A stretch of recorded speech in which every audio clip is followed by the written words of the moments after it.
বাবাজিকে নিয়ে জানা যদি কোনো ঘটনা থাকে তোমার সাথে, বা তোমার সাথে এমন কিছু ঘটেছে বাবাজির প্রতি কেন তোমার এত ভালোবাসা, সে নিয়ে যদি কিছু বলার থাকে তুমি বলতে পারো। হরি বল।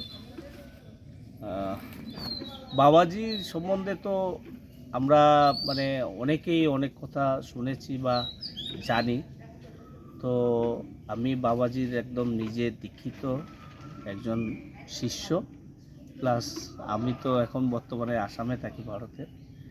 এবং ধরে নাও সেখানে আমাদের সদ্যপ্রয়াত মানে অজিত গোসাই মহারাজজিও আমার বাড়িতে গেছিল। তো আমি অনেক সময় ভাবতাম যে বাবাজি আমাকে তো দেখা দেয় না, বাবাজি তো 2000 সালে দেহ রেখেছে। তো ভাবতাম অনেক দু একবার ভেবেছি আর কি, যে বাবাজিকে কখনো দেখা পেলাম না। অনেক ক্ষেত্রে দেখা দেয়। আমি জাস্ট একদিন পূজা করতেছিলাম সন্ধ্যাবেলা, তো আমার পিছনে ঠিক ডান পাশে গেস্ট রুম ছিল, অতিথিশালা। তো আমি ওই কাঁসা ঘন্টা দিয়ে আরতি করতেছিলাম।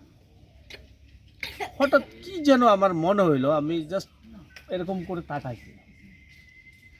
তো আমি কিচ্ছু সময়ের জন্য জাস্ট মানে আমার গায়ের লোক দাঁড়িয়ে গেছে অ্যাকচুয়ালি, জানি না বলা ঠিক হবে কিনা। আমি দেখলাম বাবাজি এরকম বসে আমার দিকে তাকায় রয়েছে।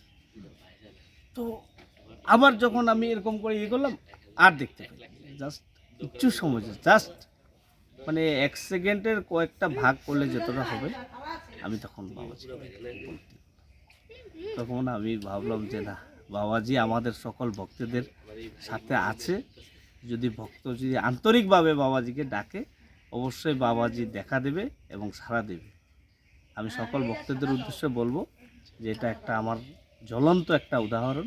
আপনারা সবাই বেশি বেশি করে গুরুর ভক্তি বা বাবাজির প্রতি ভক্তি শ্রদ্ধা রাখেন এবং তার যে সমস্ত নিয়মকানুন সেটা পালন করেন, বা আপনাদের পরিবারের সবার মঙ্গল হবে, আপনাদেরও মঙ্গল হবে। বাবাজি অবশ্যই আমাদের সবাইকে বৈকুণ্ঠ ধামে নিয়ে যাওয়ার ব্যবস্থা করবে, এটুক তো পাক্কা।